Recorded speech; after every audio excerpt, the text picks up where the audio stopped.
Good morning. Welcome back to Passion World Talk Radio Network. Educate, enlighten, entertain. On today's podcast, lest we forget, hysterical, we are talking about how money affects the federal elections here in the United States of America. Doubtless it affects other countries, but we're concentrating on the United States for this mini-series. Last week, we spoke about the history of how it got started. Got started with rum punch, folks. However, today we're talking about how money affects elections. It was written back in 2018 when the original showdown was between Donald Trump and Joe Biden. And it was written by Maggie Koerth, Koerth, and it is filed under 2018 election. The first thing that she writes, Maggie, is that she observes that Cyndi Lauper said, a direct quote, "Money changes everything," unquote.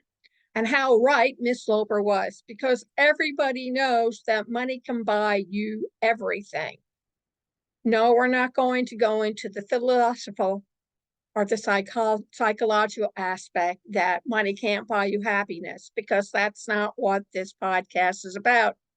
It's talking about money, lobbyists, influencers, powerful people who are controlling our elections today through the use of their capital. Men like who are billionaires and don't feel anything is wrong by taking their money and putting it into election and literally buying their way into the office. Gone are the days when people are elected based on their experience, their expertise, their passion, their dedication, their belief, and what they're doing is right. No, money talks, and it talks loud and clear in today's elections. The only type of people who can really run for office these days are wealthy people, because only they have the capacity and the endless bank account to pay for what they need. When this article was written in 2018, they were looking at the U.S. House of Reps, and Maggie stated that during the entire 2014 midterm cycle, that more money was raised by mid-August than any other time, and that the Senate candidates weren't far behind. She states that ad volumes were up 86%. Now, ads on television are expensive. They always have been. And since you're paying by the second primarily, what you have to say has to stick, which means you use a lot of verbs, strong verbs, to get your point across. But have you noticed in the elections, the ads that they create, they don't tell you what the candidate does. They do not tell you what the candidate believes in. They don't even tell you what the candidate may sacrifice to get across to his constituents and to have put into law what the citizens of this country require. No, they tear down the other guy. And they're hoping that by tearing down the other guy or gal, they'll make themselves look like they're the ones that should be put into office because the other ones are so awful.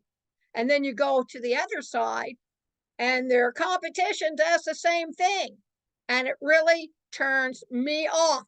Personal opinion.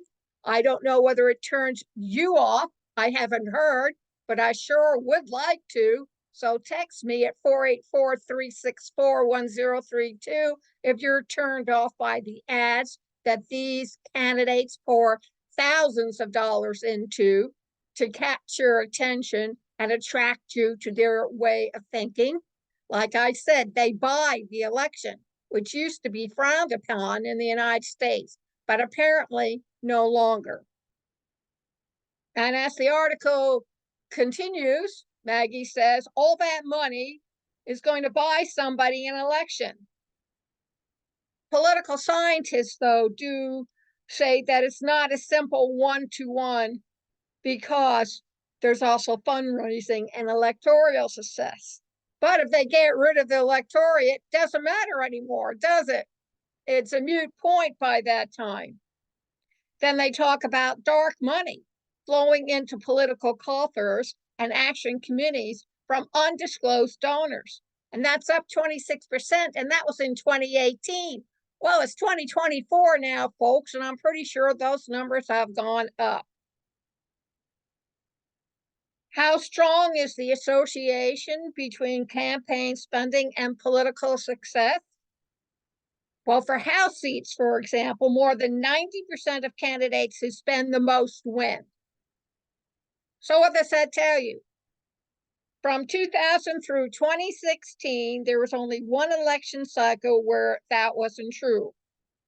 In 2010, 86% of the top spenders won, said Sheila Krumholz, executive director of the Center for Responsive Politics, a nonpartisan research group that tracks campaign fundraising and spending.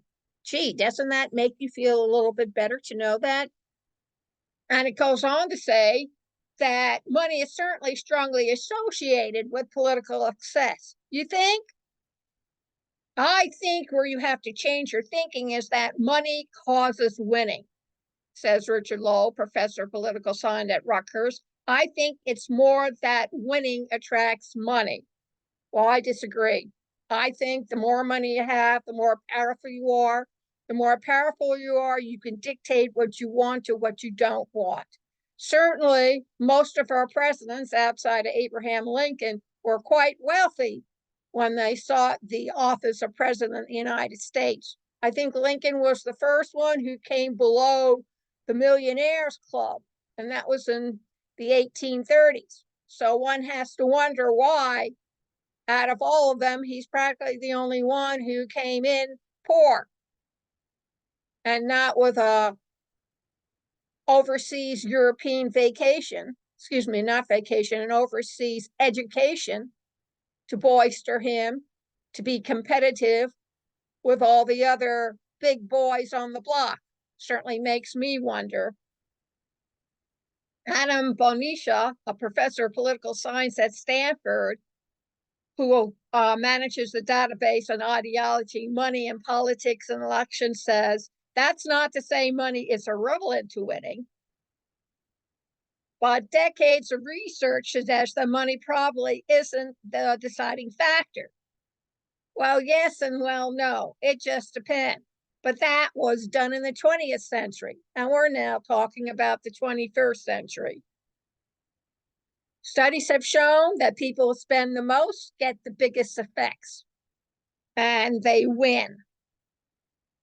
He said, these gains from spending likely translate to less of an advantage. However, voters are more partisan, on and off.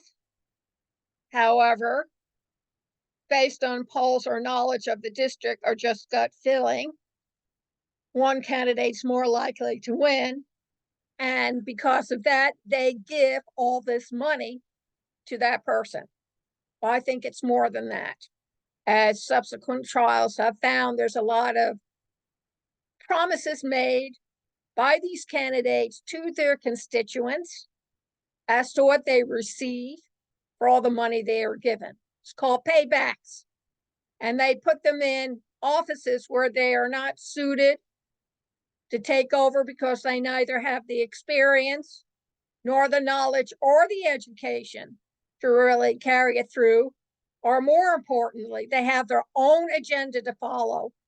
And they're put in there not only to follow the agenda that the wealthy man has promised to give them, but they follow their own agenda. So where does that leave the rest of the United States citizens? Something for everyone to think about. They have found that advertising, good, bad, or negative, works very well. And I think you will agree if you take a look at all the ads that are now on the television or streaming throughout the internet. They all have an influence in them in which they're trying to get your attention to vote for their candidate of their choice. We will stop here and continue next week on how money affects political spending. There are lots of things that are going on in the world now that will definitely influence this year's presidential elections. And I urge you all to take a good look around and to pin your ears open and listen to what's going on, because the rhetoric is very interesting. And you have to be careful and decide what is important and what is not. Thank you for listening this afternoon. You can hear this and see this all over again at youtube.com, PWR, Passionate World Talk Radio, and Passionate World Radio Network comes first, and then PWTR, Passionate World Talk Radio. You can also find it on facebook.com/Passionate World Radio. Go over to our website, passionateworldtalkradio.com/blog, where our blog is written on the program.